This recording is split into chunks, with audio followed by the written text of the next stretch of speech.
Баршаңызға қайырлы күн достар. Бүгін сіздермен ауызашарға өте дәмді, ерекше тағам дайындаймыз. Видеоны соңына дейін көріп, сіздер де жасап көріңіздер. Ең алдымен нанын елеп аламыз. Ол үшін ыдысымызға салқын су құйып аламыз. Бір жұмыртқамызды, тұзымызды және де бір ас қасық сұйық майымызды құйып, жақсылап біркелкі болғанша араластырамыз. Үстінен електен өткізілген ұнымызды салып, қолымызбен қатты қамыр илейміз.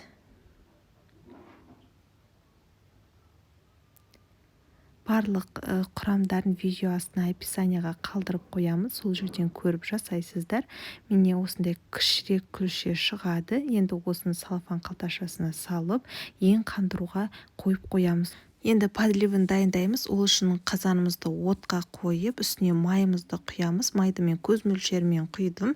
Және де туралған етімізді саламыз. Араластырып, суы тартылғанша қуырамыз. Толық суы тартылып жақсылап қуырылғаннан кейін үстінен бір пиязымызды туралған және де ұсақтап туралған 2-3 тісше сарымсағымызды салып, жақсылап араластырып 2-3 минут аралығында қуырып аламыз. Кейін үлкенірек 4 бұрыштап туралған сәбізімізді салып, жақсылап қуырып аламыз.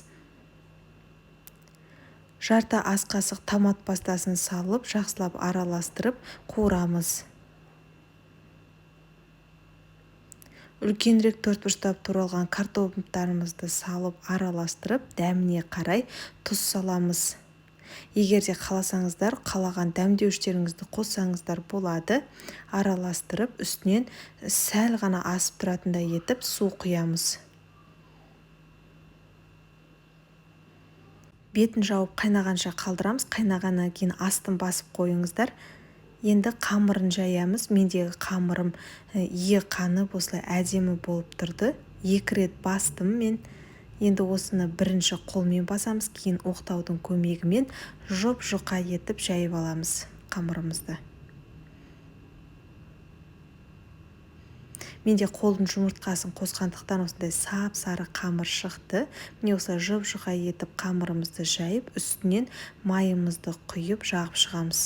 Егер де көбірек қылып жасайтын болсаңыздар, берілген құрамды 2 есе көбейтіп жасасаңыздар болады. Жалпы салмасына кез келген салма салуға болады. Капустаны майдалап турап немесе көк пияз салсаңыздар да өздеріңіз білесіздер. Мен қазір салмасына үкіштен өткізілген сәбіз және де майдалап туралған укропты осылай араластырып, кішкене дәміне қарай тұз қосып алдым. Енді осыны жаймалап, осы қамырдың үстіне орналастырып шығамыз.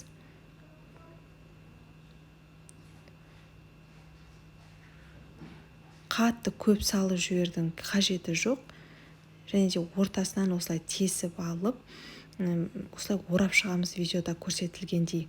Егер де сіздерге осылай ораған қиынырақ болатын болса, қамырымызды 2-ге бөліп, рулет тәріздес қылып орасаңыздар болады. Ең бастысы қамыр оралған кезде қалың болып кетпеуі керек.